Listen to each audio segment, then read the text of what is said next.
Kiki Ma. Masters of Horror returns. The Cult Film Showdown is watching Masters of Horror, a 2005 to 2007 series that ran on Showtime for mature audiences. And we are nearing the end. This is the third from the end, the finale Eve. No, two Eves. And I am James Cotta, running the show this time, and I'm joined by Nick Boxer. Greetings. I'm here. In attendance. Paying attention, sort of. And bringing some class to the joint, Jack Hall. Oh, sorry, you were bringing a joint to the class, Jack Hall. That's probably more accurate, yes. I was currently scratching my balls when you're introducing me, so... That is as I am usually. The listeners can't hear it, but they feel it. They sense it. Oh yeah. If I sound more relaxed, current scratching is occurring. All right, Masters of Horror Season 2, Episode 11, The Black Cat. And Jack, you might have the whole rest of our runtime here to tell us about the masters involved. Yeah, no question. This is The Black Cat. You may be familiar with the story from Edgar Allan Poe. And if you're not, then go look up Edgar Allan Poe and read some of his work. Of course, one of the most iconic, I'd say top 5 most iconic horror authors of all time. Wouldn't you say he's certainly maybe top 3? Horror writers, yeah, I say I think like him, maybe like Lovecraft probably goes ahead of him, like King maybe, but yeah, that's about it though. That's about it. Yeah, I mean Edgar Allan Poe, obviously, and this is The Black Cat is one of his more famous stories. And this adaptation is from the wonderful Stuart Alan Gordon, who was, of course, From Beyond, Reanimator, Fortress, Honey, I Shrunk the Kids, Space Jocks. I don't know, about a billion other things. Pit and the Pendulum, another adaptation that he did. Dolls is a favorite of mine. Yeah, it's great stuff, and he's a legend that is sorely missed, passing away a couple years ago in 2020, which is more than a couple years, but don't do the math. And his frequent collaborator, Dennis Paoli, I hope I'm pronouncing the name right, who wrote many screenplays with Stuart Gordon, is credited on this as well. And it has the wonderful Jeffrey Combs, who has worked on pretty much all those films that we just mentioned, that other than Honey, I Shrunk the Kids, because Stuart Gordon only wrote that, didn't direct it. But other than that, Jeffrey Combs has worked pretty much in every single film that Stuart Gordon that we mentioned so far, and is just a spectacular actor. Well known for playing many roles on Star Trek as well, and films like The Guyver and Robot Jocks that we mentioned, Trancers 2, Dr. Mordred, Lurking Fear, Castle Freak. Castle Freak's a wonderful film, and another Stuart Gordon film. So, yes, it's not exactly Stuart Gordon stretching himself too far. But there's no question that the masters are here.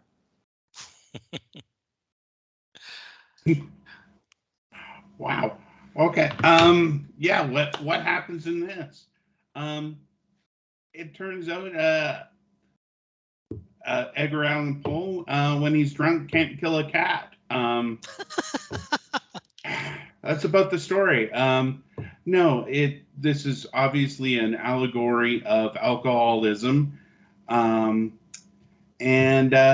Edgar Edgar Allan Poe is fighting his demons with drink. At the same time, he's pretty sure that his pet black cat is causing his wife's illness and is a bad omen and is evil. And he kills the cat a couple of times and fails. And then his wife gets really, really sick and then gets better. And they move because they're poor and he can't write because he's drunk. And then the cat comes back, who he thought was dead, only this time he tries to kill the cat and he accidentally kills his wife. So he tries to hide it, and you know what? He gets caught, and it's a curse thing. I actually didn't love this adaptation. It was far too long. I went back and read the story. I highly recommend that. The story is a whole lot more succinct than this hour-long show. But if you want to watch Jeffrey Combs chew the scenery, this is the one for you. Yeah, I love this episode personally. I had a different interpretation of it. I thought it was extremely cleverly done how they wove the story of the Black Cat into the origin of where that story would have come from. Like they kind of mixed it in and out. And I thought it was, and Jeffrey Combs is just so damn good in it. And I love just the pacing and the lighting. I thought was fantastic. The opening sequence with the drawings from a bunch of I'm not sure remember the artist's name, but the artists a lot of the books that Edgar Allan Poe did were accompanied by art, and this is the art from that story. And like, great presentation. Yeah, to me this is one of my favorites for sure. It was I recently saw a play that was about Edgar Allan Poe's life, so it was really interesting having that. I had not read the short story. I read it after I watched this, and it because they're merging, as also often happens. A lot of Poe adaptations make Poe the main character because he wrote at least Black Cat is written first person. The other things I've read are written first person. So that makes it gives you you make the assumption when it's written first person that it's about the writer, and so the stuff of Poe's own life, the tragedies he endured, and the alcoholism that he struggled with, and by struggled with I mean horribly failed most of the time. He drank himself to death in the end. And then mixing in the Black Cat, which is about this guy who hates his cat. And so most of we actually see Poe go through these things and his wife go through these things, as opposed to they're not neutral characters. And I feel like Raven was done that way too, wasn't it? That one of the Yes, it was. Yeah. Yeah. And there's an earlier version there's a full-length version of the Black Cat that I think is the same. So there's just that. It'd be like making Stephen King the main character of a Stephen King story because it's told in first person. It's like Poe has become a character on his own, separate from his work, and Jeffrey Combs just knocks this out of the park. He does a perfect impression of someone we don't know how they looked or sounded, or we know how he looked, but we don't know how he sounded. We don't know how he acted. I mean, we only know what he looked like from a couple of photos, and yet when we watch him, it's Edgar Allan Poe. He just sells the character that well. It's an uncomfortable story because it is about trying and succeeding, and then maybe not succeeding, killing a cat. So as a cat lover, found an adequately creepy cat, I have to say. Oh, they did, yeah. That's one creepy looking cat that they got there. I mean, you're like, that cat does not look natural. Yeah, well, it's got two different color eyes, which will put you off. I love that subtle bit that his publisher also has 2 different colored eyes. I never noticed that. That's interesting. Yeah, it's like because there is this like there's a bit where he's talking to his publisher, and his publisher mentions, I can't remember which one he mentions, but he mentions like one of the like more famous Poe stories, and then Poe basically says like I based it on like the idea of killing you, so that's why it was so successful. um, but yeah, like I mean, just building this whole thing around Combs was so good.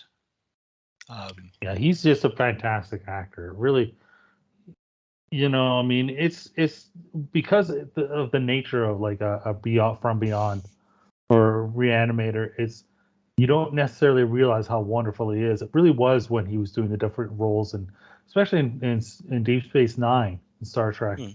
Yeah. And underneath all the makeup and then recurring character, I can't remember the character's name, but a recurring character that he gave so much nuance to this character. And it was like, I was just like, this guy's a marvelous actor, like really underrated. Mm-hmm. And he's so charismatic that he just holds the screen so brilliantly in this episode. And again, Nick, yeah, for you, I mean, you mentioned if you want to see Jeffrey Combs chew up the screenery, you must have enjoyed his performance. Oh, I enjoyed his performance. I think the disconnect with me is they hit really hard on the alcohol thing, yet I didn't actually believe he was drunk. He was even trying to kill this cat while sober. And that was part of the reason I actually went back to the original story to see how heavily they hit upon the alcohol being part of this, and it is there, but it's mentioned quickly in the beginning, and then you can sort of infer that he's drunk throughout his imaginations of this cat. And it's only a short story, so that kind of works. But I think in this longer form, I was sort of like, okay, get over this damn cat. Well, I mean, but the thing is, it's about a man's who is a drunk, make no doubt about it, but it's about his slow descent into madness, increasing madness. So, I mean, whether he's drunk or not, I mean, he's becoming increasingly mad, and the reason he's becoming increasingly mad is because of this cursed cat, right? Yeah. So, I also think if his wife was more of a person in this, I think I could have related more. But she was just this saintly woman who put up just kind of there with his antics. I did think it was hilarious because they only mentioned it in passing, but there's over 20 years between Poe and his wife Sissy. They married she was 13 when they married. Oh. And his cousin. They do mention the cousin bit. Yeah, they do. They don't mention the. I mean, Child Bride was not unusual at that point, but that's still a bit of a range. Yeah. So yeah, she did die tragically very young. She was only 24 when she died. So, I didn't realize the cousin thing was real. Yeah. Yeah, it was his second wife. He lost both wives to tuberculosis. Really? Yeah. Well, no wonder he drank. Yeah. He never married again, and he just. I thought they were going there near the end, but then they switched gears. Yeah, they kind of made it a little twist. I personally liked the twist, but I mean, I could see how it would not work for them. Don't get me wrong, but I like the twist. Yeah, I like how it wraps up. I was satisfied with the ending, and I mean, I think again, just having so much revolve around like him and Combs' performance is really like because I mean, Nick was saying how his wife is like the innocent virginal beauty, but I mean, she was. Like he did adore her, but um, I mean, they married at 13, she died at 24. So that's like she wasn't even out of her teens most of the time they were together.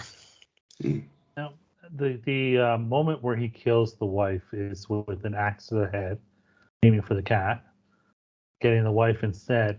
Did you like that? That was a very. It was not a long shot, isn't it?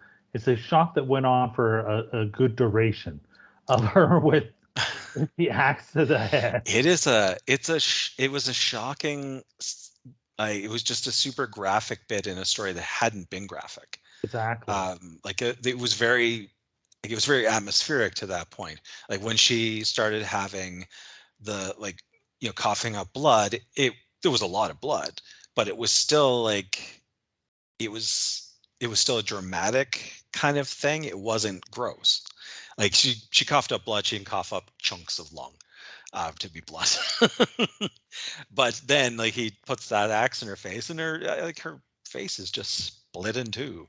And yeah, like that axe is there for a little bit.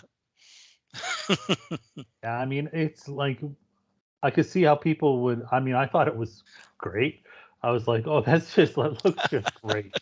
Like, but I could see how some people would be like, oh, that special effect didn't work for me because it is very obviously a special effect. But I mean, I just love that they just went there and went for it. Yeah, but yeah, it is very graphic. What did you think of it, Nick? No, I enjoyed that little bit. I thought it was appropriate. I thought it was well done that Stuart Gordon knew to stay on that shot as long as he did, and it was effective.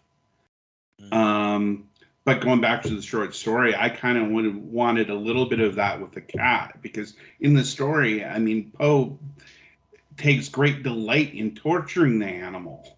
Mm-hmm. Yeah. I would have liked a little bit of that angle. I don't really need him to scoop out the eye like he does in the story of the cat. That was awful. That was awful. Well, they go after if the you're eye going in to this go one, there, too. I want everything to go there. Yeah, those couple of bits do stand out more because they're not the tone of the rest. That it's like, but I mean, it's a horror story, and I mean, it's doing its job to like settle you down, and you think you know where you're at, and then it does, like, it has something super graphic or super scary or a jump scare. That's what this needed, a jump scare. You have a cat. That's a classic jump scare thing. I wanted the cat to be more evil. But I was never really convinced that the cat was a supernatural thing in any way, or how anyone could believe that that the cat was causing any of this shit. Other than when it comes back to life with a ring around its neck. Yeah, that's direct from the short story as well. That they find the second cat, and it's got a white ring that looks like a noose. I mean, it looks like a noose to him because, like, his own guilt is eating at him too. So there is a bit of that. I like the imagery of a white like a white burn, Mm-hmm. like a scarring type thing going on there. I thought that was kind of neat when you're talking about an immortal black cat. All right, got anything else to say about the Black Cat? I mean, other than I really enjoyed it. Yeah, I really liked it. Yeah, like I don't know if I would say it's my favorite episode but it's in that it's probably in my top 5. Nice. All right. Well, that was the Black Cat. Our next time back will be the second to last, and despite being amazingly lovely and beautiful and tragic, Poor sissy never takes her top off. So this gives us a count of 2 out of 4 for our ongoing little wager on how many of the last 6 episodes will have nudity. Right I'm now, starting to think you're not getting to your 4. I know don't think there's I'm a good. Yeah. Japanese episode. There's a Japanese episode coming up, so there's a good chance there. Yep. But I'm not so sure about this next one. Yeah, it's so again, Nick and Jack said 3. I said 4. Price is Right rules, of course. And so right now they have it. One more empty episode, and they'll take the crown, or crowns. Well, How do you do that? Do you make 2 crowns, or do you Nick just said share 3.5. Yeah, he So said it's yeah. only unless he gets a half boob or a side boob, I get the W. I get the Duke here. You know what? I think you should be penalized for guessing so horribly on the Tom Holland episode. You really went in. You said you had a lock as soon as you heard Tom Holland. You should be penalized for such bad judgment. And when I look back on Tom Holland's work, Fright Night, Child's Play, and all these different things, Langoliers, I don't really think there is a lot of nudity now. I don't know what got me, all hot and bothered. I think Fright Night had some. Do we get nudity or not? Like I feel like it just gets like PG-13 with Marcy from Married with Children. Yeah, I think it's just PG-13 at best. Yeah. I haven't seen that one since I was in that Randy teenage years. I really like that film. Or it didn't take much. I love that film. Yeah. All right. We will be back next time. We are the Cult Film Showdown. You can find us on Instagram. You can support our work on Patreon. That's be a big help to keep us in microphones and maybe get Nick a new computer. So he's not fighting with updates every time we try to record. We are sponsored by WeTalkPodcast.com, the home of the Octagon. They have a Facebook, they have a Twitter, and the Cult Film Showdown has a YouTube channel with all of our previous episodes. And also, I put up some little rarities and some fun things that I think the audience that would like our show would also enjoy. Last thing, one of the latest things is Srigala, which is a Indonesian ripoff of Friday the 13th. So check out what we've got happening. Next time we'll be back with season 2, episode 12, The Washingtonians. We'll see how many boobs there are with George Washington.